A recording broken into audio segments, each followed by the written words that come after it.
ಯುಗಾದಿ ಹಬ್ಬದ ಆರ್ಥಿಕ ಶುಭಾಶಯಗಳು.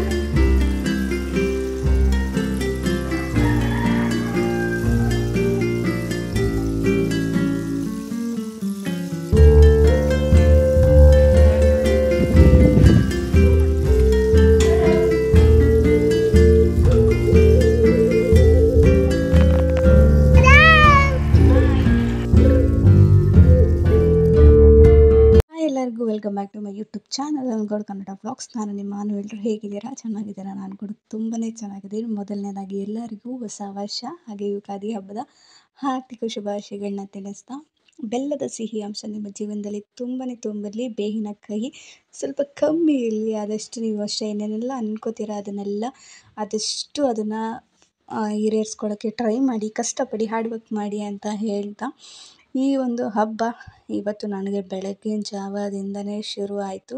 ಸೊ ಮೊದಲನೇದಾಗಿ ಎದ್ದಿದ ತಕ್ಷಣ ಸ್ವಲ್ಪ ಫ್ರೆಶ್ ಅಪ್ ಆಗಿ ಕಸ ಗುಡಿಸಿ ನೆಲ ಒರೆಸಿ ಈಚೆಗಡೆ ಅಂಗಳ ಎಲ್ಲ ತೊಳೆದು, ಇನ್ನು ಸಗಣಿ ನೀರೆಲ್ಲ ಹಾಕೋದಿತ್ತು. ಹಾಗಾಗಿ ಅದನ್ನೆಲ್ಲ ಹಾಕಿ ಚಿಕ್ಕದಾಗಿ ಪುಟ್ಟದಾಗಿ ರಂಗೋಲಿ ಹಾಕ್ಬಿಟ್ಟು ನಾನು ಫ್ರೆಶ್ ಅಪ್ ಆಗಿ ಮೊದಲನೇ ಬಂದಿದ್ದು ಅಡುಗೆ ಮನೆಗೆ. ಯಾಕಂದರೆ ಯುಗಾದಿ ಅಂದರೆ ನಮಗೇನಂದರೆ ಹಬ್ಬದ ಊಟ ಅಂತಲೇ ಹೇಳ್ಬೋದು.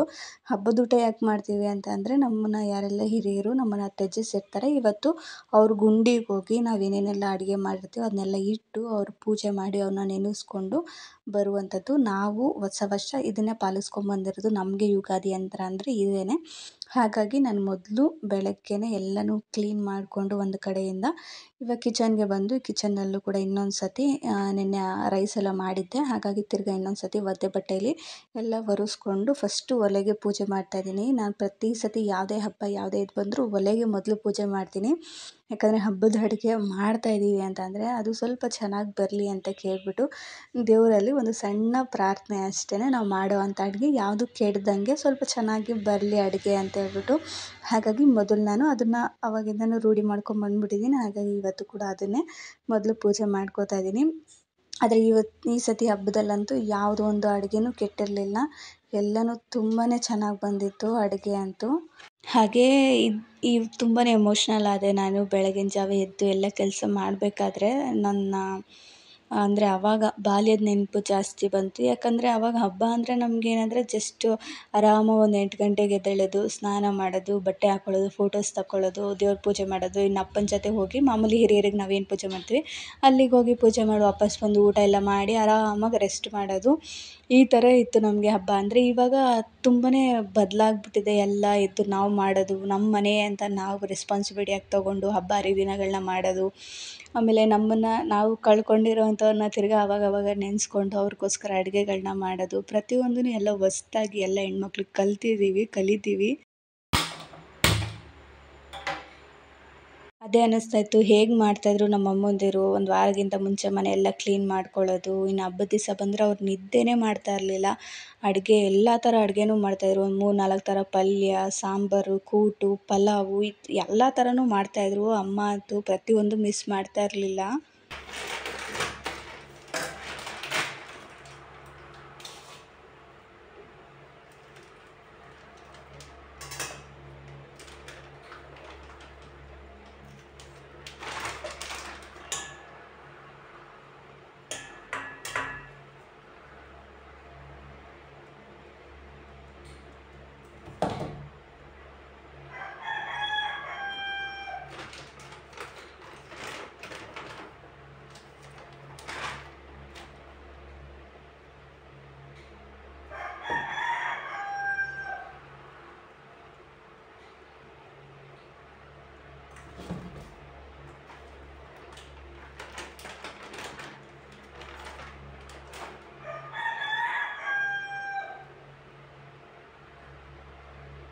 ಇವಾಗ ನಮಗೆ ಗೊತ್ತಾಗ್ತಾ ಇದೆ ತಾಯಂದಿರು ಎಷ್ಟೆಲ್ಲ ಕಷ್ಟಪಡ್ತಾಯಿದ್ರು. ಒಂದು ವಾರಕ್ಕಿಂತ ಮುಂಚೆ ಕ್ಲೀನ್ ಮಾಡ್ಕೊಳ್ಳೋದು, ಬೆಳಗಿನ ಜಾವ ನೈಟಲ್ಲೇ ಎದ್ದು ಒಬ್ಬಟ್ಟು ಮಾಡೋದು, ಇನ್ನು ಬೆಳಗಿನ ಜಾವ ಅಡುಗೆಗಳನ್ನ ಮಾಡೋದು, ದೇವ್ರ ಪೂಜೆಗೆಲ್ಲ ರೆಡಿ ಮಾಡ್ಕೊಳ್ಳೋದು. ಇವಾಗ ನಮಗೆ ಗೊತ್ತಾಗ್ತಾ ಇದೆ, ಒಬ್ಬರೇ ಮನೆಯದೆಲ್ಲ ನೋಡ್ಕೋಬೇಕಾದ್ರೆ ನಾವು ಅಡುಗೆ ಮಾಡೋದು, ಪೂಜೆ ಮಾಡೋದು. ಇವಾಗ ಅನಿಸುತ್ತೆ ನಾವು ತುಂಬಾ ಅವ್ರಿಗೆ ಇದನ್ನು ಮಾಡ್ತಾಯಿದ್ವೇನೋ, ಬೇಜಾರು ಮಾಡ್ತಾಯಿದ್ವೇನೋ ಅಂತ. ಇವಾಗ ಅನಿಸ್ತಾ ಇದೆ, ಆವಾಗ ನಾವು ಸಪೋರ್ಟ್ ಮಾಡಬೇಕು, ನಾವು ಎಲ್ಲ ನೋಡ್ಕೋಬೇಕು, ಎದ್ದು ನಾವು ಹೆಲ್ಪ್ ಮಾಡಬೇಕಾಗಿತ್ತು ಅಂತ ಇವಾಗ ಅನ್ನಿಸ್ತಾ ಆಗ್ತಾಯಿದೆ ನಾವೆಲ್ಲ ಮಾಡಬೇಕಾದ್ರೆ. ಸೊ ತುಂಬಾ ಕಲ್ತಿದ್ದೀವಿ ಅವ್ರ ಕಡೆಯಿಂದ. ಹಾಗೆ ತುಂಬ ಬೇಜಾರು ಕೂಡ ಆಗ್ತಾಯಿತ್ತು. ನನಗೆ ಅದೇ ಮೈಂಡಲ್ಲಿ ಓಡ್ತಾಯಿತ್ತು, ಹೌದಲ್ವಾ ನಾವು ಪಟ್ಟಿರೋ ಥರನೇ ಅಲ್ವಾ ಅವರು ತುಂಬಾ ಮಾಡಿರೋದು ಅಂತ. ಅದೆಲ್ಲ ನಮಗೂ ಜೀವನದಲ್ಲಿ ಒಂದು ಪಾಠ. ಇನ್ನೊಂದು ಕಡೆ ನಾನು ರೈಸ್ಗೆ ಇಟ್ಟಿದ್ದೆ. ಹಾಗೆ ಒಬ್ಬಟ್ಟು ಬಂದು ನಾನು ಒಂದು 3 ಸತಿ ಮಾಡಿದ್ದೀನಿ. ಒಂದು ಸತಿ ಚೆನ್ನಾಗಿ ಬಂದಿದ್ದು, ಇನ್ನೊಂದು ಸತಿ ಕೆಟ್ಟೋಗಿತ್ತು. ಇದು 3ನೇ ಸತಿ ನಾನು ಒಬ್ಬಟ್ಟು ಮಾಡ್ತಾಯಿರೋದು. ಕಮ್ಮಿ ಹಾಕಿ ಮಾಡ್ತೀನಿ, ಅವಾಗ ಚೆನ್ನಾಗಿ ಬರುತ್ತೆ. ಜಾಸ್ತಿ ಮಾಡೋಕ್ಕೆ ಬರೋಲ್ಲ ನನಗೆ. ಕಮ್ಮಿನೇ ಒಂದು 2 ಗ್ಲಾಸಷ್ಟು ಹಾಕಿ ಮಾಡ್ತಾಯಿದ್ದೆ. ಆ್ಯಂಡ್ ಬೇಳೆ ನೀರು ಫುಲ್ಲು ಬಿಸಿ ಇತ್ತಲ್ಲ, ಅದನ್ನು ಬಗ್ಸೋಕೆ ಆಗ್ತಾಯಿಲ್ಲ. ಒಂದು 3-4 ಸತಿ ಬಗ್ಗಿಸ್ಕೊಂಡು ಅದು ನೀರನ್ನೆಲ್ಲ ಸೈಡಿಗೆ ಎತ್ತಿಟ್ಟು ಇನ್ನು ಬೇಳೆಗೆ ಬೆಲ್ಲ ಎಲ್ಲ ಹಾಕಿ ಇದನ್ನು ಮಾಡಿ ಕೆಳಗಿಟ್ಟಿದ್ದೀನಿ. ಅದು ಸ್ವಲ್ಪ ಆರಿದ್ಮೇಲೆ ಮಿಕ್ಸಿಗೆ ಹಾಕ್ಕೊಳ್ಳೋದಾ ಅಂತ ಹೇಳ್ಬಿಟ್ಟು ಇಟ್ಟಿದ್ದೆ. ಇವಾಗ ಇಲ್ಲಿ ನಾನು ರೈಸ್ ಎಲ್ಲ ಆಯಿತು. ಇನ್ನು ಮುಂದೆಗಡೆ ನಾನಿವಾಗ ಕಾಳು ಗೊಜ್ಜನ್ನ ಮಾಡ್ಕೋತಾ ಇದ್ದೀನಿ. ಕಾಳು ಗೊಜ್ಜಿಗೆ ಎಲ್ಲ ಮಸಾಲೆ ಎಲ್ಲ ರೆಡಿ ಮಾಡಿ ಇಟ್ಕೊಂಡಿದ್ದೆ. ಹಾಗಾಗಿ ಇವಾಗ ಒಂದೇ ಸತಿ ಎಲ್ಲ ಒಗ್ಗರಣೆ ಹಾಕ್ಬಿಟ್ಟು ವಿಶಿಲ್ ಕೂಗಿಸ್ಬಿಟ್ರೆ ಅದು ಆಗ್ಬಿಡುತ್ತೆ. ಇನ್ನು ಆ ಸಾಂಬಾರಿಗೊಂದು ಆಮೇಲೆ ಕಾಳು ಕೂಟು, ಆಮೇಲೆ ವಡೆಗೆ ಈ ಥರದಕ್ಕೆ ಏನೇನು ಬೇಕೋ ಅದಕ್ಕೆಲ್ಲ ರೆಡಿ ಮಾಡ್ಕೊಳ್ಳೋದು ಅಂತೇಳಿ ಕಾಳು ಕೂಟನ್ನ ಮಾಡ್ಕೋತಾ ಇದ್ದೀನಿ. ನನಗೆ ಯಾಕೆ ಈ ಹಬ್ಬ ಮಾಡಬೇಕು ಮಾಡ್ತಾಯಿದ್ದೀನಿ ಅಂತ ಅಂದರೆ, ನಾನು ಮದುವೆ ಮುಂಚೆ ಹೇಳಿದ್ನಲ್ಲ, ನಾನು ಅಮ್ಮನೇ ಎಲ್ಲ ಮಾಡ್ತಾಯಿದ್ರು. ಸೊ ಆರಾಮಾಗಿ ಇರ್ತಾಯಿದ್ವಿ, ರೆಡಿ ಆಗ್ತಾಯಿದ್ವಿ. ಆ್ಯಂಡ್ ಅಡುಗೆ ಎಲ್ಲ ಮಾಡೋ ಅಷ್ಟೊತ್ತಿಗೆ ನಾನು ಅಪ್ಪ ಇಬ್ಬರು ಊರಿಗೆ ಹೋಗ್ತಾಯಿದ್ವಿ. ಊರಿಗೆ ಹೋಗಿ ಅಲ್ಲಿ ನಮ್ಮ ತಾತಂದು ಇದಿತ್ತು, ಅಲ್ಲಿಗೆ ಹೋಗಿ ಅಡುಗೆ ಎಲ್ಲ ಬಾಕ್ಸ್ಗೆ ಹಾಕ್ಕೊಟ್ಟಿರೋರು ತೊಗೊಂಡೋಗಿ ಅಲ್ಲೆಲ್ಲ ಇಟ್ಬಿಟ್ಟು ನಾನು ಅಪ್ಪ ಇಬ್ಬರು ಪೂಜೆ ಮಾಡಿಕೊಂಡು ಅಲ್ಲಿಂದ ವಾಪಸ್ ನಡ್ಕೊಂಡು ಮಾತಾಡಿಕೊಂಡು ಟ್ರೈನಲ್ಲಿ ನಾವು ವಾಪಸ್ ಮನೆಗೆ ಬಂದ ಮೇಲೆ ನಾವು ಊಟ ಮಾಡ್ತಾಯಿದ್ದಿದ್ದು ನಾನು ನಮ್ಮಪ್ಪ. ಆ ಥರ ಎಲ್ಲ ನೆನಪುಗಳಿದೆ ಅವ್ರ ಜೊತೆ ಕಳೆದಿರೋದು ಈ ಹಬ್ಬದಲ್ಲಿ. ಸೊ ಅದು ಪ್ರತಿ ವರ್ಷವೂ ಇದೇ ಆಗ್ತಾಯಿತ್ತು. ಅಪ್ಪನ ಜೊತೆ ಹೋಗೋದು ಬರೋದು ಮಾಡ್ತಾಯಿದ್ದು. ಆ್ಯಂಡ್ ಆಮೇಲೆ ಅಪ್ಪ ಹೋದ್ಮೇಲೆ ಇನ್ನು ಈ ಹಬ್ಬ ಹರಿದಿನಗಳ ಬಗ್ಗೆ ಇಂಟ್ರೆಸ್ಟೇ ಇರಲಿಲ್ಲ. ಯಾವುದೂ ಮಾಡೋ ಅಷ್ಟು ಆಸಕ್ತಿನೂ ಇರಲಿಲ್ಲ. ಮದುವೆ ಆಯಿತು. ಮದುವೆ ಆದಮೇಲೂ ಅಷ್ಟೇ, ಒಂದು 2 ವರ್ಷ ಮಗು ಆದಮೇಲೂ ಅಷ್ಟೇ ಅಷ್ಟೊಂದು ತಲೆ ಕೆಡ್ಸ್ಕೊತಾ ಇರಲಿಲ್ಲ. ಅಯ್ಯೋ ಏನಕ್ಕೆ ಮಾಡಬೇಕು ಈ ಹಬ್ಬ ಹರಿದಿನೆಲ್ಲ, ಏನು ನಮಗೆ ಬೇಕಾಗಿಲ್ಲ ಅಂತ ಹೇಳ್ಬಿಟ್ಟು ನಾನಂತೂ ತುಂಬಾ ನಿರ್ಲಕ್ಷ್ಯ ಮಾಡಿಬಿಟ್ಟೆ. ಯಾಕಂದರೆ ದೇವ್ರ ಮೇಲೆ ನಂಬಿಕೆನೇ ಇರಲಿಲ್ಲ. ಯಾಕಂದರೆ ಅಷ್ಟು ಇದ್ರಾಗಿತ್ತು ನಮ್ಮದು. ಏನು ಅಂದ್ಕೊಂಡ್ರೂ ಆಗ್ತಾಯಿಲ್ಲ, ನಮ್ಗೆ ಒಳ್ಳೆಯದೇ ಆಗ್ತಾಯಿಲ್ಲ. ಇನ್ನೇನು ದೇವ್ರ ಹತ್ರ ಕೇಳ್ಕೊಂಡು ಇನ್ನೇನು ನಾವು ಮಾಡಬೇಕಂದ್ರೆ ದೇವ್ರ ಮೇಲೆ ನಂಬಿಕೆ ಇರಲಿಲ್ಲ. ಅದಾದಮೇಲೆ ಅಪ್ಪ ಯಾವಾಗ ನನಗೊಂದು ಮಗು ಆಯಿತು, ಅದರಲ್ಲೂ ಗಂಡು ಮಗು ಆಯಿತು, ಅವನು ಬಾಯ್ಬಿಟ್ಟು ನಾನು ಅಮ್ಮ ಅಂತ ಕರಿತಾ ಇದ್ದೆ. ಯಾಕಂದರೆ ನನ್ನ ತಂದೆ ಆ ಥರ ಕರಿತಾಯಿದ್ರು. ನನ್ನ ಪ್ರೀತಿ ಇತ್ತು ನನ್ನ ತಂದೆಗೆ, ನನ್ನ ಮೇಲೆ ಸಿಕ್ಕಾಪಟ್ಟೆ ಪ್ರೀತಿ ಇತ್ತು ಅವ್ರಿಗೆ. ನಾನು ಅಮ್ಮ ಅಂತಲೇ ಕರಿತಾ ಇದ್ದಿದ್ದು. ಆ ಪದನ ನನ್ನ ಮಗ ಹೇಳಿದಾಗ ಸಿಕ್ಕಾಪಟ್ಟೆ ಒಂಥರ ಖುಷಿ ಆಗೋದು. ಆವಾಗ ಅಂದ್ಕೊಂಡೆ, ಯಾರಿಗೋಸ್ಕರನೂ ಅಲ್ಲ, ನಮಗೋಸ್ಕರ ನಾವು ಪ್ರತಿಯೊಂದನ್ನು ಮಾಡಬೇಕು. ಹಬ್ಬ ಹರಿದಿನ ಪೂಜೆ ನಮ್ಮ ಹಿರಿಯರು ಏನೆಲ್ಲ ಮಾಡ್ಕೊಂಬಂದಿದ್ದಾರೋ ಅದು ನಾವು ಮಾಡಿದ್ರೆ ನಮ್ಮ ಮಕ್ಳಿಗೆ ಅದು ಒಳ್ಳೆಯದಾಗುತ್ತೆ. ಅವ್ರ ಮುಂದೆ ನಡೆಸ್ಕೊಂಡು ಹೋಗ್ತಾರೆ. ಅವರು ಕೂಡ ಮುಂದೆ ನಾವು ಒಂದು ವೇಳೆ ಇವಾಗ ನಾನು ಸತ್ತೋದ್ರೂ, ನಾನಿಲ್ಲ ಅಂದರೂ ನನ್ನ ಮಗ ಬರ್ತಾನೆ, ನನ್ನ ನೆನೆಸ್ಕೊತಾನೆ, ನಮ್ಮನ್ನು ನೋಡ್ತಾನೆ, ನಮ್ಮನ್ನು ಅಲ್ಲಿ ಒಂದೆರಡು ಕಣ್ಣೀರಾದರೂ ಹಾಕ್ತಾನೆ ಅನ್ನೋದೊಂದು ಮೈಂಡಲ್ಲಿ ಬರುತ್ತೆ. ಆವಾಗ ನಾನು ಅಂದ್ಕೊಂಡೆ, ಯಾರು ಮಾಡಿದ್ರು ಯಾರು ಮಾಡಿಲ್ಲ ಅಂದರೂ ನಾನು ನನ್ನ ಮನೇಲಿ ಹಬ್ಬಗಳನ್ನ ಮಾಡ್ತೀನಿ. ಆವಾಗಿಂದ ನಾನು ಶುರು ಮಾಡಿಕೊಂಡಿದ್ದು ವರಮಹಾಲಕ್ಷ್ಮಿ ಹಬ್ಬ ಆಗಿರ್ಬೋದು, ಆಮೇಲೆ ಪಿತೃಪಕ್ಷ ಆಗಿರ್ಬೋದು, ಆಮೇಲೆ ಯುಗಾದಿ ಹಬ್ಬ, ಈ ಥರದ್ದು ಪ್ರತಿಯೊಂದು ನಾನೇ ನನ್ನ ಮನೇಲಿ ಮಾಡಲಿಕ್ಕೆ ಸ್ಟಾರ್ಟ್ ಮಾಡಿಕೊಂಡೆ. ಇವಾಗೂ ಅಷ್ಟೇ, ಎಷ್ಟೇ ರಿಸ್ಕ್ ಆದ್ರೂ ನಾನು ಇವಾಗ ಇಲ್ಲ, ಇಷ್ಟು ಅಡುಗೆ ಎಷ್ಟಾದರೂ ಪರವಾಗಿಲ್ಲ, ಅಷ್ಟು ಅಡುಗೆ ಮಾಡಿ ಪೂಜೆ ಎಲ್ಲ ಮಾಡಿ ಆಮೇಲೆ ನನ್ನ ತಂದೆನ ನಾನು ನೋಡೋಕ್ಕೆ ಹೋಗಬೇಕು. ಅವ್ರನ್ನ ನಾನು ನೆನೆಸ್ಕೊಬೇಕು. ವರ್ಷ ಪೂರ್ತಿ ಅವ್ರನ್ನ ನೆನೆಸ್ಕೊಂಡಿಲ್ಲ ಅಂದರೂ ಅಟ್ಲೀಸ್ಟ್ ಅವ್ರು ಕಾಯ್ತಾ ಇರ್ತಾರಂತೆ ನಮ್ಮನ್ನು ಯಾರಾದರೂ ನೆನೆಸ್ಕೊತಾರ ಅಂತ. ಅಟ್ಲೀಸ್ಟ್ ನನ್ನ ಮೇಲಿತ್ತು ಪ್ರೀತಿ ಅವ್ರಿಗೆ, ಅಟ್ಲೀಸ್ಟ್ ನಾನಾದರೂ ನೆನೆಸ್ಕೋಬೇಕು ಅಂತೇಳಿ ಎಲ್ಲ ಥರ ಅಡುಗೆನೂ ಮಾಡ್ತೀನಿ. ಎಷ್ಟು ವರ್ಷ ಆಗುತ್ತೋ ಗೊತ್ತಿಲ್ಲ ನಾವು ಅಲ್ಲಿಗೆ ಹೋಗಿ ಮಾಡೋದು. ಇರೋ ಅಷ್ಟು ದಿವಸ ನಮಗಲ್ಲಿ ಇದೆ ಅನ್ನೋ ಅಷ್ಟು ದಿವಸ ಹೋಗಿ ಮಾಡ್ಕೊಂಬರೋದು. ಇಲ್ಲ ಅಂದಿದ್ದ ದಿವಸ ಮನೆಯಲ್ಲೇ ಅವ್ರ ಹೆಸ್ರು ಹೇಳಿ ಅವ್ರಿಗೆ ಫೋಟೋಗೆ ಮಾಡೋದು ಅಷ್ಟೇ. ಅದೊಂದೇ ನಾನು ತಿಳ್ಕೊಂಡಿರೋದು. ಇನ್ನು ಹೂರ್ಣನೆಲ್ಲ ರೆಡಿ ಮಾಡಿ ಇಟ್ಕೊಂಡೆ. ಇವಾಗ ಸಾಂಬಾರಿಗೆ ಫ್ರೈ ಮಾಡಿ ಇಟ್ಟಿದ್ದೆ ಎಲ್ಲನೂ, ಅದನ್ನ ಇವಾಗ ಮಿಕ್ಸಿಗೆ ಹಾಕೋತಾ ಇದ್ದೀನಿ. ಹೂರ್ಣ ಆದಮೇಲೆ ಹೂರ್ಣನ ತೊಗೊಂಡು ನಾವು ಬಸ್ಸಾರು ಅಂದರೆ ಒಬ್ಬಟ್ಟಿನ ಸಾರು ಮಾಡ್ತೀವಲ್ಲ, ಹಾಗಾಗಿ ಹೂರ್ಣಗೋಸ್ಕರ ಕಾಯ್ತಾಯಿದ್ದೆ. ಹೂರ್ಣ ಎಲ್ಲ ಆದಮೇಲೆ ಮಿಕ್ಸಿಗೆಲ್ಲ ಹಾಕ್ಕೊಳ್ಳೋದು ಅಂತೇಳಿ ಎಲ್ಲ ರೆಡಿ ಮಾಡಿಬಿಟ್ಟು ಎಲ್ಲ ಇದನ್ನು ಮಾಡಿ ಇಟ್ಟೋಗ್ತಾ ಇದ್ದೀನಿ. ಇನ್ನು ಈ ಒಂದು ಹಬ್ಬದಲ್ಲಿ ಅಪ್ಪನಂತೂ ನಾನು ಸಿಕ್ಕಾಪಟ್ಟೆ ಮಿಸ್ ಮಾಡ್ಕೋತೀನಿ. ಆವಾಗ ಬಾಲ್ಯದಲ್ಲಿ ಅವ್ರು ನಮ್ಮ ಜೊತೆ ಇದ್ದಿದ್ದೆಲ್ಲ ಸಿಕ್ಕಾಪಟ್ಟೆ ಮಿಸ್ ಮಾಡ್ಕೋತೀನಿ ಈ ಹಬ್ಬದಲ್ಲಿ. ಯಾಕಂದರೆ ತುಂಬ ಎಕ್ಸ್ಪೀರಿಯೆನ್ಸ್ಗಳಾಗಿದೆ. ಅವ್ರ ಜೊತೆ ನಾನು ಹೋಗ್ತಾಯಿದ್ದಿದ್ದು, ಪೂಜೆ ಮಾಡ್ತಾಯಿದ್ದಿದ್ದು, ಟ್ರೈನಲ್ಲೆಲ್ಲ ಬಂದಿದ್ದು, ಆ್ಯಂಡ್ ಅದ್ರ ಜೊತೆ ಅವ್ರಿಗೆ ನೈಸ್ ಮಾಡಿ ಐಸ್ ಕ್ರೀಮ್ ಎಲ್ಲ ಕೊಡಿಸ್ಕೊತಾ ಇದ್ದಿದ್ದು. ಇವಾಗ ಮನುಷ್ಯಂಗೆ ನಾವು ಹೋಗಿ ಪೂಜೆ ಮಾಡಬೇಕು ಅಂದಾಗ ಸಿಕ್ಕಾಪಟ್ಟೆ ಬೇಜಾರಾಗುತ್ತೆ. ಅಂದರೆ ನಮ್ಮ ತಂದೆ ವಿಷಯ ಹೇಳಬೇಕು ಅಂತಂದರೆ, ಅವ್ರು 2 ಥರನೂ ಇದ್ದರು. ಒಳ್ಳೆಯವರಾಗೂ ಇದ್ದರು, ಕೆಟ್ಟವರಾಗೂ ಇದ್ದರು. ಅದೇನು ಒಳ್ಳೆಯವರಾಗಿದ್ದಿದ್ದು ಅವ್ರು ನಿಜವಾದ ಮನುಷ್ಯನೇ. ಕೆಟ್ಟವರಾಗಿದ್ದು ಕಾರಣಾಂತರಗಳಿಂದ ಅವ್ರು ಕೆಟ್ಟವರಾದ್ರಲ್ಲ, ಯಾವ್ದ್ರ ಮುಖಾಂತರದಿಂದ ಕೆಟ್ಟವರಾದರೂ ಗೊತ್ತಿಲ್ಲ. ಆದರೆ ನಮ್ಮ ತಂದೆ ಹೋದ್ಮೇಲೆ ನಮಗೆ ರಿಯಲ್ ಲೈಫ್ ಏನು, ಯಾವ ಥರ ನಾವು ತುಂಬಾ ಅಂದರೆ ಅಟ್ಯಾಚಡ್ ಆಗಿದ್ವಿ ಅನ್ನೋದು ಗೊತ್ತಾಗಿದೆ. ಆ್ಯಂಡ್ ನಮ್ಮ ತಂದೆಯಿಂದ ನಾವು ಅವ್ರು ಹೋದಾಗ ಒಂದು ಪಾಠ ಏನು ಕಲ್ತಿದ್ವಿ ಅಂದರೆ ಎಕ್ಸ್ಪೆಕ್ಟೇಷನ್ಸ್. ಯಾರ ಮೇಲೂ ಎಕ್ಸ್ಪೆಕ್ಟೇಷನ್ಸ್ ಇಟ್ಕೋಬಾರ್ದು ಅನ್ನೋದನ್ನ ನಾವು ನಮ್ಮ ತಂದೆ ತೀರೋದಾಗ ನಾನು ಕಲ್ತಿದ್ದು ಪಾಠ. ಆ್ಯಂಡ್ ನಾನೇನಂದರೆ ನನ್ನ ಪರ್ಸ್ನಾಲಿಟಿ ಏನಂದರೆ, ನಾನೊಬ್ಬ ಮನುಷ್ಯ ಇದ್ದಾನೆ ನನ್ನ ಜೊತೆ, ಯಾರಾದರೂ ಒಬ್ಬರು ವ್ಯಕ್ತಿ ಇದ್ದಾರೆ ಅಂದರೆ ಅವ್ರ ಮೇಲೆ ತುಂಬಾ ಎಕ್ಸ್ಪೆಕ್ಟೇಷನ್ ಇಟ್ಕೊಬಿಡ್ತೀನಿ. ಅವರು ನನಗಿದು ಮಾಡಬೇಕು, ಅದು ಮಾಡಬೇಕು, ಇಲ್ಲ ನನ್ನ ಜೊತೆ ಮಾತಾಡಬೇಕು, ಇಲ್ಲ ನನಗೊಂದು ಧೈರ್ಯ ಕೊಡಬೇಕು, ಈ ಥರ ಸುಮಾರಷ್ಟು ಆ ವ್ಯಕ್ತಿ ಮೇಲೆ ನಾನು ಎಕ್ಸ್ಪೆಕ್ಟೇಷನ್ಸ್ ಇಟ್ಕೊಂಡ್ಬಿಡ್ತೀನಿ. ಅದೇ ನಮಗೆ ಅದು ಕುಗ್ಗಿಸ್ತದೆ ಅಂತ ಹೇಳ್ತದಲ್ಲ, ನಾವು ತುಂಬ ಅದರಿಂದ ನೋವು ಪಡ್ತೀವಿ. ಎಕ್ಸ್ಪೆಕ್ಟೇಷನ್ಸ್ ಇಟ್ಕೊಂಡಾಗ ಆ ವ್ಯಕ್ತಿಯಿಂದ ನಾವು ತುಂಬ ನೋವು ಪಡ್ತೀವಿ ಅನ್ನೋದು ನಂಗೆ ನಿಜವಾಗ್ಲೂ ಆವಾಗಲೇ ಅರ್ಥ ಆಗಿದ್ದು.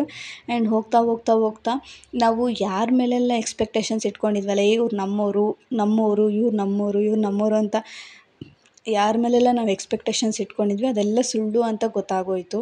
ಆ್ಯಂಡ್ ಯಾರಿಗೂ ಆಗಲ್ಲ, ನಾವೇ ಆಗಬೇಕು. ಆ್ಯಂಡ್ ಏನು ಇದೀವಲ್ಲ, ನಾವು ಸಿಂಗಲ್ ಪರ್ಸನಾಗೆ ಓಡಾಡಬೇಕು, ಹೊರದಾಡಬೇಕು. ಯಾರು ಬರೋಲ್ಲ, ಮುಂದೆ ನನ್ನ ಮಗನೂ ಆಗಲ್ಲ ಅಂತಲೂ ಹಂಗೆ ನನಗೆ ಅನ್ಸೋದು. ಅದೊಂದೇ ನಾನು ಇಟ್ಕೊಂಡಿರೋದು.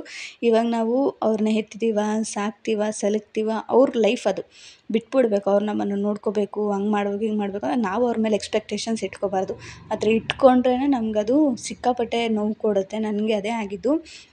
ಆ ಅನುಭವ ಅಂತೂ 2-3 ವರ್ಷ ನಂಗೆ ಆಗಿಬಿಟ್ಟಿದೆ. ನಮ್ಮ ತಂದೆ ತೀರೋಗಾದ್ಮೇಲಿಂದನೂ ನಂಗದು ತುಂಬಾ ಎಕ್ಸ್ಪೆಕ್ಟೇಷನ್. ನಾವು ಯಾರ ಮೇಲೆಲ್ಲ ಇವ್ರು ನಮ್ಮೋರು, ಇವ್ರು ನಮಗೆ ಅಟ್ಲೀಸ್ಟ್ ನಮ್ಮ ಮಾತಲ್ಲಾದರೂ ನಮ್ಮ ಸಪೋರ್ಟ್ಗಿರ್ತಾರೆ, ಇವ್ರು ನಮ್ಮ ಬ್ಯಾಕ್ ಸಪೋರ್ಟ್ಗಿರ್ತಾರೆ ಅಂತ ನಾವು ಯಾವಾಗ ಎಕ್ಸ್ಪೆಕ್ಟೇಷನ್ಸ್ ಇಟ್ಕೋತೀವಲ್ಲ ಅದೆಲ್ಲ ಉಲ್ಟಾನೇ ಆಗಿದ್ದು. ಯಾಕಂದರೆ ನಮ್ಮ ತಂದೆನೂ ಅಷ್ಟೇ ತೀರ ಎಕ್ಸ್ಪೆಕ್ಟೇಷನ್ಸ್ಗಳನ್ನ ಇಟ್ಕೊಂಡಿದ್ರು. ನೀವು ಯಾರೂ ಆಗಲ್ಲ, ಅವ್ರು ಆಗ್ತಾರೆ, ಇವ್ರು ಆಗ್ತಾರೆ ಅಂತ ಅವರು ಅಷ್ಟೇ ಸಿಕ್ಕಾಪಟ್ಟೆ ಎಕ್ಸ್ಪೆಕ್ಟೇಷನ್ಸ್ ಇಟ್ಕೊಂಡಿದ್ರು. ಆದರೆ ಲಾಸ್ಟಿಗೆ ಯಾರಾದರೂ ಯಾರಾಗಿಲ್ಲ ಅನ್ನೋದು ಗೊತ್ತಾಯಿತು, ನಮಗೆ ಗೊತ್ತಾಯಿತು.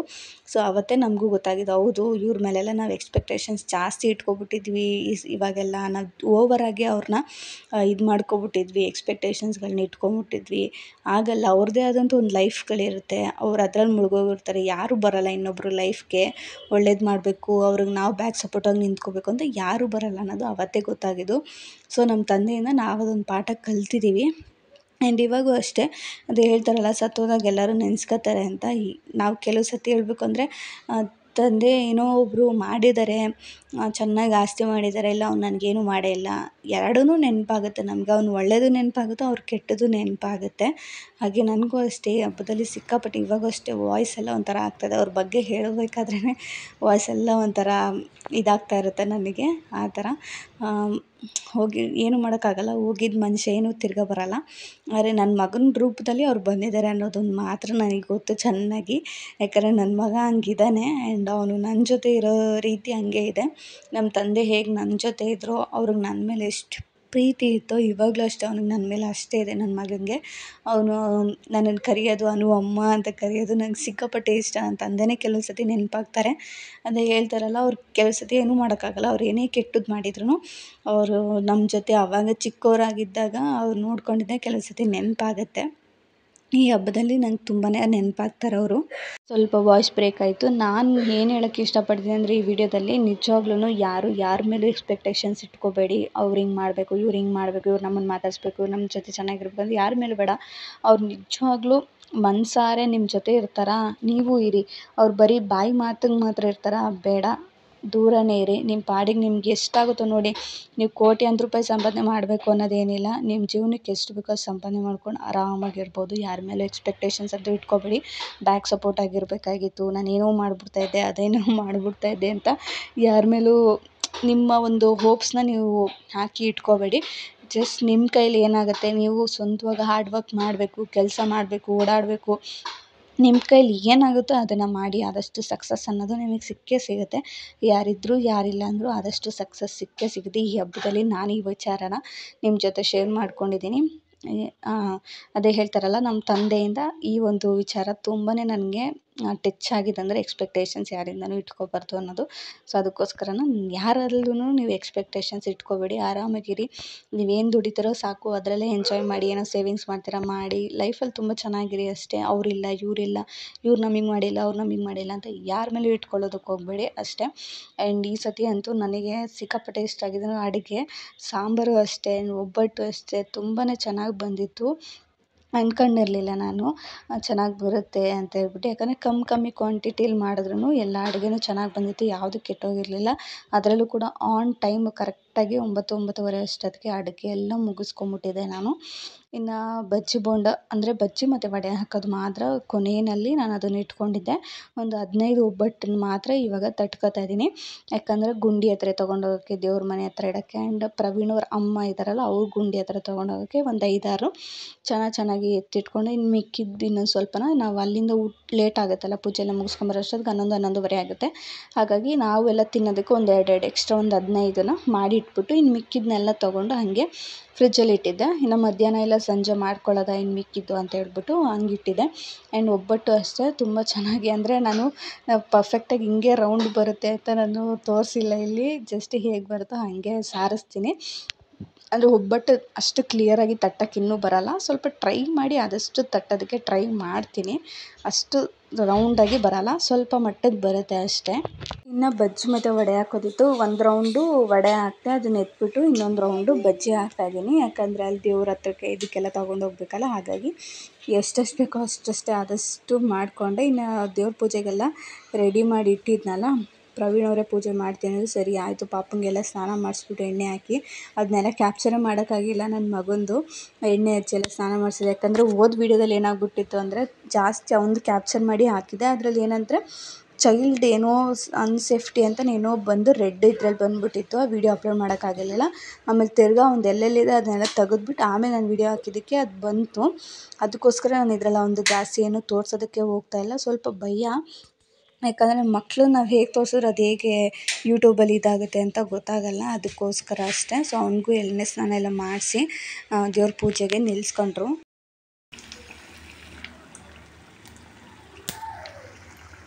ಇನ್ನು ಅಷ್ಟೊತ್ತಿಗೆ ನಾನು ಕೂಡ ಸೀರೆ ಎಲ್ಲ ಉಟ್ಕೊಂಡು ನಾನು ಕೂಡ ರೆಡಿ ಆದೆ. ಒಂದು ಒಬ್ಬೆ ಬಜ್ಜಿ ಏನೋ ಹಾಕಿದ್ದೆ, ಹಾಗಾಗಿ ಅದನ್ನೇ ಮಾಡ್ತಾಯಿದ್ದೀನಿ. ಆ ಕಡೆ ಹಿಂದೆಗಡೆ ನನ್ನ ಮಗ ಅವ್ರ ಅಣ್ಣ ಎಲ್ಲ ಆಟ ಆಡ್ತಾಯಿದ್ದಾರೆ, ಜೋರಾಗಿ ಕಿರ್ಚಾಡ್ತಾಯಿದ್ದಾರೆ. ಹಬ್ಬ ಅಂತ ಅವ್ರಿಗೂ ಸ್ಕೂಲೆಲ್ಲ ರಜಾ, ಕಿರ್ಚಾಡ್ತಾಯಿದ್ದಾರೆ. ಇನ್ನು ಪ್ರವೀಣ್ ಅವರು ದೇವ್ರ ಪೂಜೆಗೆ ಅಲ್ಲಿಗೆ ಗುಂಡಿ ಹತ್ರ ಎಲ್ಲ ಹೋಗಿ ಪೂಜೆ ಮಾಡಿಸ್ಕೊಳ್ಳೋಕ್ಕೆಲ್ಲ ಅದನ್ನೆಲ್ಲ ರೆಡಿ ಮಾಡ್ತಾಯಿದ್ರು. ನನಗಂತೂ ಈ ಕೆಲಸ ಮಾಡೋದು ಆ ಕೆಲಸ ಮಾಡೋದು ಇಲ್ಲಿ ಮಾಡಲೇಬೇಕು, ಇನ್ನು ಅಲ್ಲೆಲ್ಲ ಇದು ಮಾಡೋಕ್ಕಾಗಲ್ವಲ್ಲ, ಅವರೆಲ್ಲ ರೆಡಿ ಮಾಡ್ತಾಯಿದ್ದಾರೆ ಪೂಜೆಗೆಲ್ಲ, ಎಲ್ಲ ಎತ್ತಿಟ್ಕೋತಾ ಇದ್ದಾರೆ. ನಾನಿಲ್ಲಿ ಏನೇನಾಗುತ್ತೋ ಇನ್ನು ಮಿಕ್ಕಿದ್ದು ಲಾಸ್ಟ್ಗೆಲ್ಲ ಅಡುಗೆ ಆಗೋಗಿದ್ದೆಲ್ಲ ಅಲ್ಲಿ ದೇವ್ರ ಮನೆ ಒಳಗೆ ಎಲೆ ಎಲ್ಲ ಹಾಕಿ ಸ್ವಲ್ಪ ದೇವ್ರಿಗೂ ನೈವೇದ್ಯ ಇಡು, ಆಮೇಲೆ ಇನ್ನು ಮಿಕ್ಕಿದ್ದೆಲ್ಲ ಅಲ್ಲಿಗೆ ತೊಗೊಂಡು ಹೋಗೋದು ಅಂತ ಹೇಳ್ಬಿಟ್ಟು ಮೊದಲು ದೇವ್ರ ಪೂಜೆಗೆಲ್ಲ ನೈವೇದ್ಯಕ್ಕೆಲ್ಲ ಅವರೇ ಎಲ್ಲ ಇಟ್ಟು ಎಲ್ಲ ದೇವ್ರದ್ದು ಇದನ್ನೆಲ್ಲ ಮಾಡ್ತಾಯಿದ್ರು. ಅದನ್ನೆಲ್ಲ ವೀಡಿಯೋ ಮಾಡ್ಕೊಳ್ಳೋದೇ ಆಗಲಿಲ್ಲ. ಅವರು ಇದನ್ನೆಲ್ಲ ಕಟ್ಟೋದು ಅದನ್ನೆಲ್ಲ ಅಡುಗೆದರೆಲ್ಲ ಇದಾಗ್ಬಿಟ್ಟಿದೆ ನಾನು, ಅದಕ್ಕೋಸ್ಕರ. ಆ್ಯಂಡ್ ಅವರೆಲ್ಲ ಪೂಜೆ ಎಲ್ಲ ಮಾಡಿದ್ಮೇಲೆ ನಾನು ಹೋಗಿ ಇನ್ನೊಂದು ಸತಿ ಪೂಜೆ ಎಲ್ಲ ಮಾಡಿದೆ ನಾನು. ನನಗೆ ಸ್ವಲ್ಪ ಸಮಾಧಾನ, ನಮ್ಮ ಮನೇಲಿ ನಾನು ಕೂಡ ಒಂದು ಕಡ್ಡಿ ಹಚ್ಚಿದ್ರು ನನಗೇನೋ ಸಮಾಧಾನ. ಹಾಗಾಗಿ ಕಾಲಭೈರವ ನಮ್ಮ ಮನೆ ದೇವರು, ಇವತ್ತು ಭಾನುವಾರ ಆಗಿರೋದ್ರಿಂದ ಅವನಿಗೂ ಕೂಡ ಪೂಜೆ ಮಾಡಲೇಬೇಕು. ಹೆಂಗೋ 2 ಆಗ್ಬಿಟ್ಟು ಇವತ್ತು ಯುಗಾದಿ ಹಬ್ಬ ಹಾಗೆ ಕಾಲಭೈರವನ ಪೂಜೆ ಕೂಡ 2 ಕೂಡ ಮುಗಿಸ್ಕೊಂಡು ಅಲ್ಲಿಂದ ನಾವು ಇವಾಗ ಫಸ್ಟು ಪ್ರವೀಣ್ ಅವರ ಅಮ್ಮ ಇದಕ್ಕೇನಿದ್ವಲ್ಲ ಅಲ್ಲಿ ಪೂಜೆ ಮಾಡ್ಕೊಂಡು ಬರೋಕ್ಕೆ ಹೋದ್ವಿ. ಎಲ್ಲರಿಗೂ ಯುಗಾದಿ ಹಬ್ಬದ ಆರ್ಥಿಕ ಶುಭಾಶಯಗಳು. ಇವಾಗ ಹೋಗ್ತಾ ಇದ್ದೀವಿ, ಅಪ್ಪನ ಹತ್ರ ಹೋಗ್ತಾ ಇದ್ದೀವಿ. ತುಂಬ ದಿವಸ ಆಗಿ, ಅಂದರೆ ವರ್ಷಕ್ಕೊಂದು ಸತಿನೇ ಅಷ್ಟೇ ನಾನು ಅಪ್ಪನ ಹತ್ರಕ್ಕೆ ಹೋಗೋದು ಈ ಥರ ಪೂಜೆ ಎಲ್ಲ ಮಾಡೋದಕ್ಕೆ. ಅದಕ್ಕಿಂತಲೇ ಬೆಳಗ್ಗೆಯಿಂದನೇ ಎಷ್ಟಾಗುತ್ತೋ ಅಷ್ಟನ್ನು ಮಾಡೋದಕ್ಕೆ ಟ್ರೈ ಮಾಡ್ತೀನಿ. ಯಾಕೆಂತಂದರೆ ಇನ್ನು ಪಿತೃಪಕ್ಷ ಹಬ್ಬದ ದಿವಸ ಎಲ್ಲ ಮಾಡ್ತೀನಲ್ಲ, ಪ್ರತಿಯೊಂದು ಐಟಮ್ಸು ಮಾಡಿರ್ತೀನಿ, ಅವ್ರಿಗೆ ಇಷ್ಟ ಆಗೋದೆಲ್ಲ. ಇವತ್ತು ಹಬ್ಬದ ದಿವಸ ಎಷ್ಟು ಮಾಡಬೇಕು ಅಷ್ಟೇ ಮಾಡೋದಕ್ಕಾಗಿದ್ದು. ಅದರಲ್ಲೂ ಎಲ್ಲ ಮಾಡೋ ಅಷ್ಟೊತ್ತಿಗೆ 9:30-10 ಗಂಟೆನೇ ಆಗೋಯಿತು. ಇನ್ನು ಅಲ್ಲಿಗೆ ಹೋಗಿ ಪೂಜೆ ಎಲ್ಲ ಮುಗಿಸ್ಕೊಂಡೆಲ್ಲ ಬಂದ್ವಿ. ಸೊ ಇವಾಗ ಹಿಂದೆಗಡೆ ಎಲ್ಲ ಪೂಜೆ ಮಾಡ್ಕೊಂಡು ಬಂದ್ವಿ. ಇವಾಗ ಅಪ್ಪನ ಹತ್ರಕ್ಕೆ ಹೋಗ್ತಾಯಿದ್ದೀನಿ. ವರ್ಷಕ್ಕೆ ಒಂದೇ ಸತಿ ಅನಿಸುತ್ತೆ ನಾನು ಅಪ್ಪನ ಹತ್ರಕ್ಕೆ ಹೋಗಿ ಪೂಜೆ ಮಾಡ್ಕೊಂಬರೋದು. ಅದು ಈ ಹಬ್ಬದಲ್ಲಿ ಒಂಥರ ಸ್ವಲ್ಪ ಇದು. ಆದರೆ ಒಂದು ಖುಷಿ ಸುದ್ದಿ ಏನಂತಂದರೆ ನಮ್ಮ ಮನೆಯಲ್ಲಿ ನಂದಿನಿ ಅಂತ ಹಸು ಇತ್ತು. ಆ ಹಸು ಹೆಣ್ಗರು ಹಾಕಿದೆ ಇವತ್ತು. ಲಕ್ಷ್ಮಿನೇ ಬಂದ್ಲು ಅನ್ನೋ ಥರ ಇನ್ನೊಂದು ಥರ ಖುಷಿ. ಇವತ್ತು ಹಬ್ಬದ ದಿವಸ ಲಕ್ಷ್ಮಿ ಬಂದ್ಲು ಅಂತ ಅಲ್ಲಿಗೆ ಹೋಗಿದ್ದಾರೆ ಪ್ರವೀಣ್ ಅವರು. ಅದು ಹಸುಗೆ ಬೆಲ್ಲ ಇದನ್ನೆಲ್ಲ ತಿನ್ನಿಸ್ಬಿಟ್ಟು ಬರ್ತೀನಿ ಅಂತ ಹೇಳ್ಬಿಟ್ಟು ಹೋಗಿದ್ದಾರೆ. ಎಲ್ಲ ನಾನೆಲ್ಲ ಪೂಜೆ ಮಾಡಲಿಕ್ಕೆ ಎಲ್ಲ ರೆಡಿ ಮಾಡಿ ಇಟ್ಕೊಂಡಿದ್ದೀನಿ ಅಲ್ಲಿಗೆ ಹೋಗೋದಕ್ಕೆ. ಅವ್ರ ಅಮ್ಮಂಗೆಲ್ಲ ಪೂಜೆ ಮಾಡ್ಕೊಂಡು ಬಂದ್ವಿ. ಫುಲ್ಲು ಬಿಸಿಲು ಹೇಳಬೇಕು ಅಂದರೆ ಇನ್ನೂ ಯಾರೂ ನಾಷ್ಟ ಮಾಡಿಲ್ಲ. ಅಲ್ಲಿ ಹೋಗಿ ಅಲ್ಲಿ ಪೂಜೆ ಎಲ್ಲ ಮುಗಿಸ್ಕೊಂಬಂದು ಆಮೇಲೆ ನಾಷ್ಟ ಮಾಡ್ತೀನಿ ನಾನು. ಅದು ಅವಾಗಿಂದನೂ ಅದನ್ನು ಮಾಡ್ಕೊಂಬಂದಿದ್ದೀನಿ 2 ವರ್ಷದಿಂದ. ಸೊ ಹಾಗಾಗಿ ಇವಾಗ ಹೊರಡಬೇಕು. ಅವ್ರು ಬಂದಿದ್ದ ತಕ್ಷಣ ಅಲ್ಲಿ ಕರು ಹಾಕಿದೆಯಲ್ಲ ಅಲ್ಲಿಗೆ ಹೋಗಿದ್ದಾರೆ, ಬರ್ತಾರೆ ಇನ್ನೊಂದು 10 ನಿಮಿಷ. ಇನ್ನು ಅಲ್ಲೆಲ್ಲ ಮುಗಿಸ್ಕೊಂಡು ಇನ್ನು ಇವಾಗ ಅಪ್ಪನ ಊರಿಗೆ ಹೋಗ್ತಾಯಿದ್ದೀವಿ. ಅಪ್ಪನ ಅಲ್ಲಿ ಪೂಜೆ ಮಾಡೋದಕ್ಕೆ ಇಲ್ಲಿಗೆ ಯಾವಾಗಲೂ ಹೋಗೋದಕ್ಕೆ ಹೋಗ್ಬೋದು, ಆದರೆ ನಾವೇ ಹೋಗಲ್ಲ ಅಷ್ಟೇ. ಆ್ಯಂಡ್ ಇರೋ ಅಷ್ಟು ದಿವಸ ಅಷ್ಟು ನಾನು ಹೇಳಿದ್ನಲ್ಲ, ಇರೋ ಅಷ್ಟು ದಿವಸ ಹೋಗಿ ಪೂಜೆ ಮಾಡ್ಕೊಂಬರೋದು. ಆಮೇಲೆ ಇಲ್ಲ ಅನ್ನೋ ಟೈಮಲ್ಲಿ ಏನೂ ಮಾಡೋಕ್ಕಾಗಲ್ಲ, ಮನೆಯಲ್ಲೆಲ್ಲ ಮಾಡ್ಕೊಡೋದು ಅಷ್ಟೇ. ಅಲ್ಲಿಗೆ ಹೋಗಿದ ತಕ್ಷಣ ಸ್ವಲ್ಪ ಬೇಜಾರು ನನಗೆ, ಯಾಕಂದರೆ ಆ ಥರ ಇದೆ ಸಿಚುವೇಶನಲ್ಲಿ. ಇದ್ರಲ್ಲಿ ಹಂಗಿದೆ. ನಾನು ಪೂಜೆ ಮಾಡೋದ್ನೆಲ್ಲ ಏನೂ ವೀಡಿಯೋ ಮಾಡಲಿಲ್ಲ, ಯಾಕಂದರೆ ಅಲ್ಲಿ ಆ ಥರ ಆಗಿಬಿಟ್ಟಿದೆ, ಏನೂ ಕಾಣಿಸೋ ಥರ ಆಗಿಬಿಟ್ಟಿದೆ. ಹಾಗಾಗಿ ಜಸ್ಟು ಹೋಗಿ ಸಮಾಧಾನವಾಗಿ ಎಲ್ಲ ಪೂಜೆ ಮಾಡಿ ನನ್ನ ಕೈಲಾದಷ್ಟು ಇಷ್ಟು ಮಾಡಿದ್ದೀನಪ್ಪ, ಏನಾದರೂ ತಪ್ಪಿದರೆ ಕ್ಷಮಿಸು ಅಂತ ನಮ್ಮ ತಂದೆನೇ ಕೇಳಿಕೊಂಡು, ನಮ್ಮ ತಾತನಿಗೆ ಕೂಡ ಪೂಜೆ ಮಾಡಿಕೊಂಡು ಅಲ್ಲಿಂದ ವಾಪಸ್ಸು ನಾವು ಫುಲ್ಲು ಬಿಸಿಲು 11:30 ಅಂದರೆ ನಿಮ್ಗೆ ಗೊತ್ತಿರುತ್ತಲ್ಲ, ನೆತ್ತಿ ಸುಡ್ತಾಯಿತ್ತು. ಊಟ ಕೂಡ ಮಾಡಿರಲಿಲ್ಲ. ಹಾಗಾಗಿ ಬಂದು ಊಟ ಗೀಟ ಎಲ್ಲ ಮಾಡಿ ರೆಸ್ಟ್ ಮಾಡಿ, ಇನ್ನು ಸಂಜೆ ತಿರ್ಗಾ ನಾನು ಅಕ್ಕ ಬಾವ ಎಲ್ಲ ಬಂದಿದ್ದರು. ಅದಕ್ಕೋಸ್ಕರ ಇನ್ನು ಒಬ್ಬಟ್ಟೇನಿತ್ತು ನಾನೆಲ್ಲ ಫ್ರಿಜ್ಜಲ್ಲಿ ಇಟ್ಟಿದ್ನಲ್ಲ, ಅದನ್ನು ಇನ್ನೊಂದು ಸತಿ ಎಲ್ಲನೂ ಮಾಡ್ಕೋತಾ ಇದ್ದೀನಿ. ಅವ್ರಿಗೂ ಕೊಟ್ಟು ಕಳ್ಸೋಣ, ಒಂದು 10 ಒಂದು 8 ಕೊಟ್ಟು ಕಳ್ಸೋಣ, ಇನ್ನು ಮಿಕ್ಕಿದ್ದು ಇಟ್ಕೊಳ್ಳೋಣ. ಇನ್ನು ಸ್ವಲ್ಪ ಹೂರ್ಣ ಕೂಡ ಇತ್ತು, ಅದನ್ನು ನಾಳೆ ಸೋಮವಾರ ಮಾಡ್ಕೊಳ್ಳೋಣ. ಇವಾಗ ನೈಟ್ ಅಡುಗೆ ಎಲ್ಲ ಮಾಡ್ಕೋತಾ ಇದ್ದೀನಿ. ಸ್ವಲ್ಪ ಬಜ್ಜಿ ಆಮೇಲೆ ವಡೆ ಎಲ್ಲನೂ ಇತ್ತು, ಅದನ್ನೆಲ್ಲ ಹಾಕ್ತಾಯಿದ್ದೆ. ಹಂಗೆ ಅಕ್ಕ ಕೂಡ ಬಂದು ಅದನ್ನ ಇದನ್ನು ಮಾಡೆಲ್ಲ ಕೊಟ್ಟರು. ಲಾಸ್ಟ್ಗೆ ಒಬ್ಬಟ್ಟು ಮಾತ್ರನೇ ಮಾಡ್ಕೋತಾ ಇದ್ದೆ, ಯಾಕಂದರೆ ಫೋನಲ್ಲಿ ಚಾರ್ಜಿಂಗ್ ಇರಲಿಲ್ಲ. ಚಾರ್ಜಿಂಗ್ ಹಾಕಿದ್ದೆ, ಆವಾಗ ತೊಗೊಂಬಂದು ಇಷ್ಟನ್ನು ಮಾತ್ರ ಕ್ಯಾಪ್ಚರ್ ಮಾಡಿಕೊಂಡೆ ವೀಡಿಯೋನ. ಇವತ್ತಿನ ಹಬ್ಬ ಇದಾಗಿತ್ತು. ನಿಮ್ಗೆ ಇಷ್ಟ ಆಯಿತು ಅಂತ ಅಂದ್ಕೊಂಡಿದ್ದೀನಿ. ಜಾಸ್ತಿ ಆದಷ್ಟು ಕ್ಯಾಪ್ಚರ್ ಮಾಡ್ಕೊಳ್ಳೋದಕ್ಕಾಗಲಿಲ್ಲ, ಎಷ್ಟಾಗುತ್ತೋ ಅಷ್ಟನ್ನು ಮಾತ್ರ ಕ್ಯಾಪ್ಚರ್ ಮಾಡಿಕೊಂಡೆ. ನೀವೆಲ್ಲ ಹೇಗೆಲ್ಲ ಹಬ್ಬನ ಆಚರಿಸಿದ್ರಿ ಅಂತ ಕಮೆಂಟ್ ಸೆಕ್ಷನಲ್ಲಿ ಕಮೆಂಟ್ ಮಾಡಿ. ಪ್ರತಿ ವರ್ಷವೂ ಹೀಗೆ ಇರುತ್ತೆ ನಮ್ಮನೆ ಹಬ್ಬ. ನಮ್ಮನೆ ಹಬ್ಬ ಏನಂದರೆ ಅಡುಗೆದೇ ಮೇನು. ಅಡುಗೆ ಮಾಡಿ ನನಗಲ್ಲಿ ತೊಗೊಂಡೋಗಿ ಪೂಜೆ ಮಾಡೋ ಗಂಟ ಸಮಾಧಾನ ಇರೋಲ್ಲ, ಬೇರೆ ಏನಾದರೂ ಆಗಿರಲಿ ಅಂತೇಳ್ಬಿಟ್ಟು ಅದೊಂದೇ ಮೇನು. ಯಾಕಂದರೆ ಈ ಹಬ್ಬದಲ್ಲೇ ನಾವು ಅಲ್ಲಿಗೆ ಹೋಗಿ ಪೂಜೆ ಮಾಡ್ಕೊಂಬರೋಕ್ಕಾಗೋದು, ಇನ್ನು ಬೇರೆ ಹಬ್ಬದಲ್ಲೆಲ್ಲ ಹೋಗಲ್ಲ ಅಲ್ವಾ. ಅದಕ್ಕೋಸ್ಕರ ಅದೊಂದಕ್ಕೋಸ್ಕರನಾದರೂ ಸಾಹಸ ಮಾಡಿ ಎಲ್ಲ ಅಡುಗೆನೂ ಮಾಡಿ ಬೆಳಗಿನ ಜಾವನೇ ಎದ್ದು ಎಲ್ಲ ಮಾಡೋದು. ಸೊ ಹೀಗಿತ್ತು ಇವತ್ತಿನ ನಮ್ಮ ಮನೆ ಹಬ್ಬ. ಎಲ್ಲ ಊಟ ಎಲ್ಲ ಮುಗಿಸ್ಕೊಂಡು, ಅಕ್ಕಂಗೆ ಯಾಕೋ ಸ್ವಲ್ಪ ಹುಷಾರಿರಲಿಲ್ಲ, ಹಾಗಾಗಿ ಅವರು ಸಂಜೆ ಬಂದಿದ್ದರು. ಅವರು ಕೂಡ ಊಟ ಮುಗಿಸ್ಕೊಂಡು ಹೋದರು. ಹೀಗಿತ್ತು ನಮ್ಮ ಮನೆ ಒಂದು ಯುಗಾದಿ ಹಬ್ಬದ ವ್ಲಾಗು. ನಿಮ್ಗೆ ಇಷ್ಟ ಆಯಿತು ಅಂತ ಅಂದ್ಕೊಂಡಿದ್ದೀನಿ. ಇಷ್ಟ ಆದರೆ ಚಾನಲ್ನ ಸಬ್ಸ್ಕ್ರೈಬ್ ಮಾಡ್ಕೊಳ್ಳಿ, ಹಾಗೆ ಮರಿದಂಗೆ ಬೆಲ್ ಬಟನ್ ಕ್ಲಿಕ್ ಮಾಡಿ. Thank you for watching.